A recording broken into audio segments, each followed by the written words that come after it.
यदि मेरा ये वीडियो आपको पसंद आए, इसे लाइक करें, अपने फ्रेंड्स के साथ शेयर करें। कुछ चीज़ें अच्छी लगी हो कमेंट करके बताएं, कुछ चीज़ें अच्छी नहीं लगी हो इसके बारे में ज़रूर बताएं। और यदि आप पहली बार हमारे चैनल को विजिट कर रहे हैं तो सब्सक्राइब करें और बगल में बेल आइकन को जरूर दबाएं ताकि हमारे सभी नए वीडियो की नोटिफिकेशन आपको लगातार मिलती रहे। एस1 टेक्सविन में आपका एक बार फिर से स्वागत है। मेरा नाम डीएम झा है।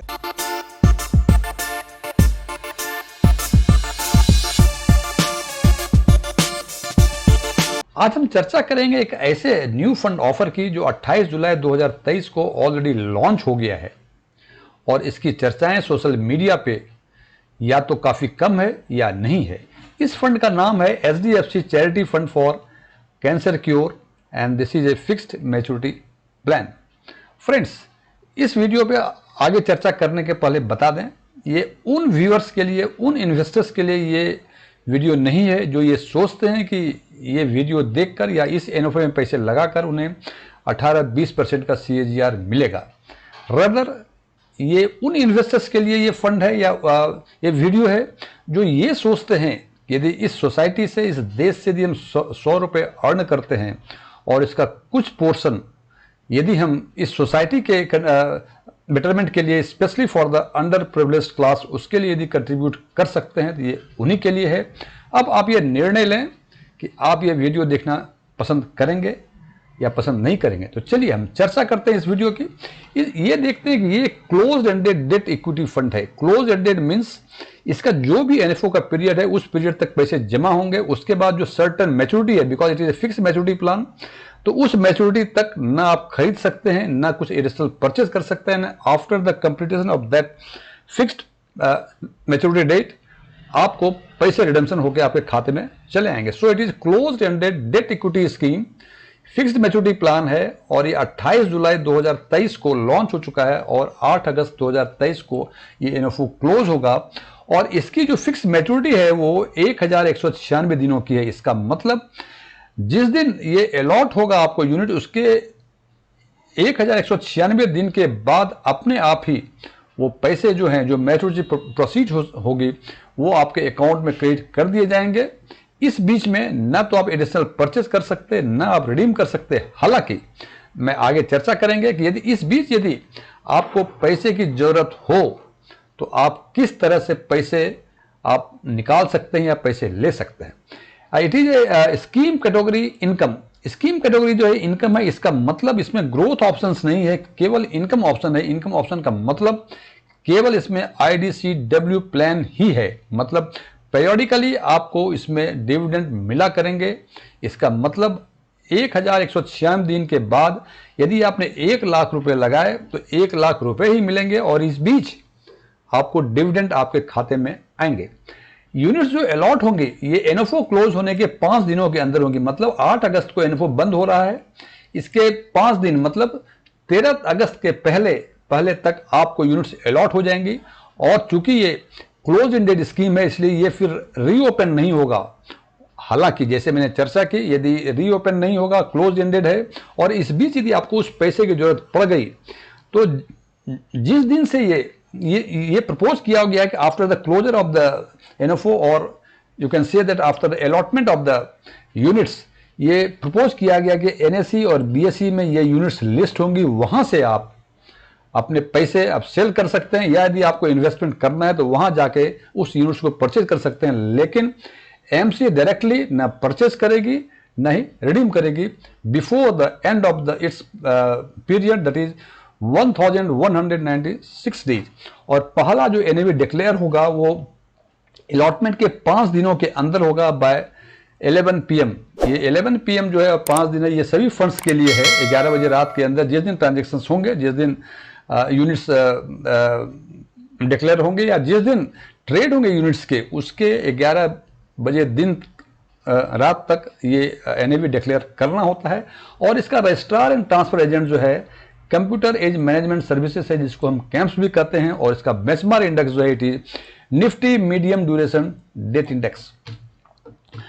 फिर हम देखते हैं कि इसमें एंट्री और एग्जिट लोड कुछ नहीं लगेगा। ये एक अच्छा फीचर है बिकॉज एग्जिट लोड तो कभी हो ही नहीं सकता। एग्जिट लोड तो केवल होगा after the end of the, so there is no question of exit load. Entry load भी इसमें नहीं लगेंगे।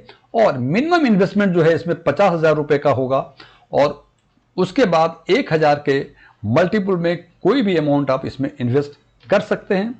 और इसके जो ऑप्शंस होंगे, दो ऑप्शंस एक ही होंगे, IDCW that is income distribution come withdrawal, और उसमें चूंकि ये this fund is for the cure of cancer for under privileged class, तो वो ऑप्शंस देंगे कि जो भी आपका डिविडेंड बनेगा उसमें दो ऑप्शंस हैं, या तो उसका 50% आप डोनेट करें, कैसे करेंगे आगे बात करेंगे इस पे, या तो आप 75% डोनेट करें। ये ऑप्शंस आपको चूज करना पड़ेगा। By default it is 50% IDCW donation option उसमें रहेंगे। यदि आप चाहते हैं कि नहीं 50% नहीं 75% करना है, तो आपको ड्रॉप डाउन मेनू में जाके उसको 75% IDCW डोनेशन ऑप्शंस को सेलेक्ट करना पड़ेगा। Otherwise by default it is only 50% IDCW donation option. और सबसे इंपॉर्टेंट चीज है, ये डायरेक्ट और रेगुलर दोनों ही हैं। अब आप जानते हैं डायरेक्ट रेगुलर में क्या फर्क है। रेगुलर भी करेंगे तो जो डिस्ट्रीब्यूटर का कमीशन होगा वो आपके एक्सपेंसेस रेशियो में आएंगे। अदरवाइज AMC ने कहा है कि डिस्ट्रीब्यूटर का एक्सपेंसेस के अलावे जो भी एक्सपेंसेस हैं वो सारी AMC बॉर्न करेंगे, इन्वेस्टर्स के इन्वेस्टमेंट में से कुछ नहीं होगा। इसका मतलब यदि आप डायरेक्ट लेते हैं तो आपका zero transaction total expenses ratio, और यदि रेगुलर तो लेते हैं तो जो डिस्ट्रीब्यूटर का एक्सपेंसेस होगा केवल वही लगेगा, इसके अलावा और कोई एक्सपेंसेस इन्वेस्टर्स के अमाउंट से चार्ज नहीं किए जाएंगे। अब बात करते हैं सबसे इंपॉर्टेंट, इन्वेस्टमेंट ऑब्जेक्टिव्स क्या हैं इसके। इनका ऑब्जेक्टिव्स है to generate income through investments in debt, money market instruments and government securities. ये money market instrument, government securities में किस तरह से एलोकेशंस होंगे ये आगे हम चर्चा करेंगे। अभी तक के लिए केवल इतना ही कि ये जो इनकम जनरेट होगा by investing in debt and money market instrument, चूंकि बताया गया डेट फंड है, it is not equity fund, और गवर्नमेंट सिक्योरिटीज में ये इन्वेस्ट करेंगे।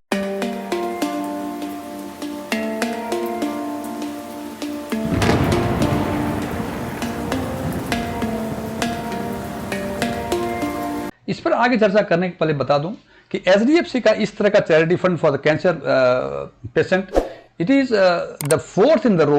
इन्होंने इसके पहले 3 सीरीज ऑलरेडी लॉन्च कर चुके हैं, और वो है सबसे पहले इन्होंने लॉन्च किया 2011 में, जिसमें 77 करोड़ का कॉर्पस सब्सक्राइब हुए थे, और कंट्रीब्यूशन जो था 12.77 करोड़ का था डिविडेंड के फॉर्म में। और दूसरा था 2014 में, जिनमें कॉर्पस जो सब्सक्राइब हुए थे वो 175 करोड़ का हुआ था, और इसमें से 25.87 करोड़ जो है इन्होंने कंट्रीब्यूशन दिया था टुवर्ड्स ICS डिविडेंड के फॉर्म में। और तीसरा था 2017 में, जिसमें 308 करोड़ का कंट्रीब्यूशन हुआ था, और 45.55 करोड़ ये कंट्रीब्यूशन जो IDCW का था वो टू कैंसर सोसाइटी गया था। और ये तीनों जो थे 12.77, 25.87 करोड़ और 45.55 करोड़, ये तो सब थे इन्वेस्टर्स के। और HDFC AMC ने 2013 से 2023 के बीच 105.52 करोड़ का ऐड किया था contribution towards ICS for cancer patient. और ये सारे दिन मिला दें तो 2011 से 2023 के बीच AMC ने 105.5 करोड़, और बाकी जो इन्वेस्टर्स थे उनका मिला के टोटल अमाउंट जो कंट्रीब्यूट हुआ it is 189.71 crore towards ICS for cure of the under privileged cancer patient. अब देखना यह है ये स्कीम काम कैसे करती है। सबसे पहले आपने इन्वेस्ट किया, जब इन्वेस्टमेंट करेंगे तो आपसे एक OTM वन टाइम मैंडेट लिया जाएगा in favour of ICS means Indian cancer society. Investment करने के बाद वो जो AMC है वो आपके उस कॉर्पस को इन्वेस्ट करेगी as per scheme information document SID के हिसाब से, और इन ड्यू कोर्स वो डिविडेंड डिक्लेयर करेंगे IDCW के थ्रू पीरियोडिकली। हो सकता है ये क्वार्टरली हो, हाफ ईयरली हो, एनुअल हो, नॉर्मली एनुअली ही करते हैं। और वो जो डिविडेंड पोर्शंस होगा वो इन्वेस्टर्स के अकाउंट में इन्वेस्टर्स उसको रिसीव कर लेगा।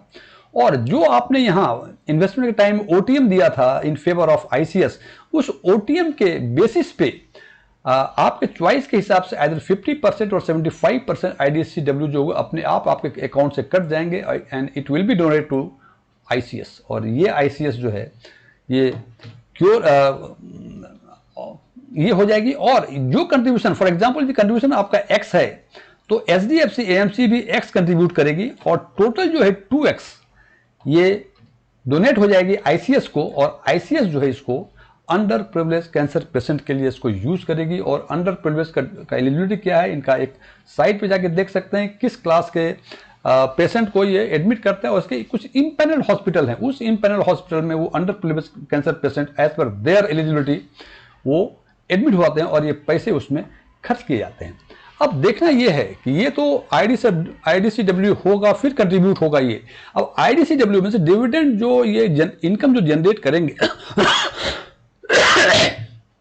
किस तरह से करेंगे, कैसे करेंगे, तो उन्होंने कहा है कि ये जो इनकम जनरेट करेंगे ये इन्वेस्ट करेंगे गवर्नमेंट सिक्योरिटी और ट्रेजरी बिल्स में 95 to 100%, और 0 to 5% जो है ये सर्टिफिकेट ऑफ डिपॉजिट और कॉमर्शियल पेपर में A1 रेटेड सिक्योरिटीज में इन्वेस्ट करेंगे, और ये एक्सटेंड होगा 0 to 5%। और बता दूं फ्रेंड्स, ये फंड जो है मीडियम ड्यूरेशन का है, और अभी तक जो मार्केट में टोटल मीडियम ड्यूरेशन के म्यूचुअल फंड्स हैं वो टोटल 16 फंड हैं। मिनिमम जो उनका 3 ईयर का CAGR है 3.36% है, और मैक्सिमम जो है 14.06% है, और कैटेगरी का एवरेज इट इज 6.77%। हम ये कंजर्वेटिव व्यू मान के चलते हैं कि हमें शायद 9% के आसपास CAGR मिले। 9% CAGR में यदि हमने 50% आईडीसीडब्ल्यू ऑप्शंस ऑप्ट किया हुआ है तो 4.5% ये कंट्रीब्यूट हो जाएगा आईसीएस को, बाकी बचे 4.5%। चूंकि इसके ड्यूरेशन 1196 डेज है, means more than 3 years, more than 3 years, तो अब इंडेक्सेशन का कहानी तो इसमें रहा नहीं। सो 4.5% का आपके इनकम टैक्स स्लैब के हिसाब से उस पर कैपिटल गेन लगेंगे। आपको मान के चलें कि आपका 10% के स्लैब में आप हैं तो 4.5% का मींस 0.45% जो है आपका टैक्स लगेगा, और उसके बाद जो बचेंगे आपको वो आपका नेट 4.25% के आसपास, after paying all the taxes, all the contribution towards a very good cause, a noble cause, आपको 4% या 4.25% के आसपास रिटर्न मिलेंगे। जैसा मैंने पहले कहा था, ये फंड उस इन्वेस्टर के लिए नहीं है जो ये सोचते हैं कि इस एनएफओ में इन्वेस्ट करके 15-20% मिल जाएंगे।